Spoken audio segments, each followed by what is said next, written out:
নমস্কার বন্ধুরা, all in one চ্যানেলে আপনাদের সবাইকে স্বাগত জানাই।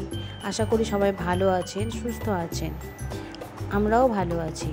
আজকে আমি ম্যাকারনির রেসিপি দেখাবো, আর 5 মিনিটে কিভাবে ঝটপট করে ম্যাকারনি বানিয়ে নেওয়া যায় ও বাচ্চাদের খুশি করা যায় সেটাই আমি আজকে করব। ভিডিওটা যদি ভালো লেগে থাকে তাহলে আপনারাও বাড়িতে বানিয়ে দেখতে পারেন। প্রথমে ম্যাকারনি নিয়েছি আমি 1.5 বাটি।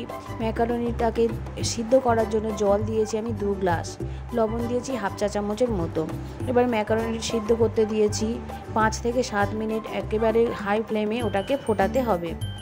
আর ওর মধ্যে তেল দিয়ে দিয়েছি আমি 1 চামচ, যাতে না কারোর গায়ে লেগে যায়।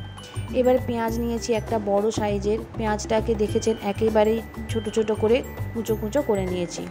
লঙ্কা নিয়েছি 5টা লঙ্কাও কুচো কুচো করে নিয়েছি। আপনারা আপনাদের মতো ইচ্ছা মতো লঙ্কাটা নিতে পারেন, কম বা বেশি নিতে পারেন। দেখুন ম্যাকারনিটি সিদ্ধ হয়ে গেছে। আগেই বলেছিলাম 5 থেকে 6 মিনিট, আমি 7 মিনিট সিদ্ধ করতে দেব। 5-7 মিনিট পরেই দেখালাম বেশ ভালো মতো সিদ্ধ হয়ে গেছে। এবার ম্যাকারনিটি বানানোর জন্য আমি নেব, খুবই কম উপকরণ আমার লাগবে, পেঁয়াজ, লঙ্কা আর ডিম, আর তেল আর বাটার, এছাড়া আর কিছু লাগবে না। এবার 2টো ডিমকে আমি ভুজিয়া করে নেব। প্রথমে সাদা তেল দিয়ে দিয়েছি হালকা 1 চা চামচের মতো।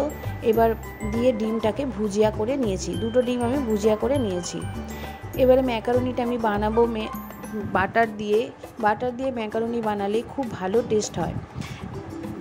অল্প তেল দিয়ে বাটারটা দিয়েছি, কারণ শুধু যদি বাটারটা দিই তাহলে বাটারটা পুরো একটু বাজে রং হয়ে যাবে। ওই কারণে তেলের উপর বাটারটা দিয়েছি। বাটারটা দেওয়ার পর বাটারটা যখন মেল্ট হয়ে যাবে তখন পেঁয়াজটা দেব। পেঁয়াজটা একেবারে লাল লাল করে ভাজানোর দরকার নেই, একটু সাদা সাদা থাকবে, তখনই এটা ম্যাকারনিটা মেশালে তবে ভালো টেস্ট হবে। পেঁয়াজটা যখন ওই রকম কালার হবে তখন লঙ্কাটা দিয়ে দেব। দিয়ে মিশিয়ে নিয়ে সিদ্ধ করা ম্যাকারনিটার মধ্যে দিয়ে দেব। সিদ্ধ করা ম্যাকারনিটি দিয়ে খুব ভালোভাবে নেড়ে চেড়ে নেব। দেখেছেন নিশ্চয়ই পেঁয়াজ আমি খুব ভালো লাল করে ভাজিনি, একটু সাদা সাদা থাকবে, তবেই এই ম্যাকারনিটির টেস্ট হবে। এবার শেষে দেব আমি চিলি গার্লিক সস, এটা দিলে খুব ভালো টেস্ট হয়। আর মেয়োনিজ দিয়ে দিয়েছি 1 চা চামচ। মেয়োনিজটা অবশ্যই দিতে হবে, তবেই ম্যাকারনিটি খেতে ভালো হবে। দিয়ে 5 মিনিটের মতো নাড়াচাড়া করলেই একেবারে মেয়োনিজ মেল্ট হয়ে যাবে, আর খুব ভালো একটা ক্রিমি টেক্সচার আসবে। খুব ভালোই খেতে লাগবে। ম্যাকারনিটা দেখুন খুব ভালোভাবে হয়ে গেছে, দেখতেও কত সুন্দর হয়েছে। আমি এবার একটা বোলের মধ্যে নিয়ে দিয়ে দেব। দেখুন হয়ে গেছে। ভিডিওটা যদি আপনাদের ভালো লেগে থাকে তাহলে অবশ্যই একটা লাইক করে দেবেন। পারলে বন্ধু বান্ধবদের মধ্যেও শেয়ার করতে পারেন।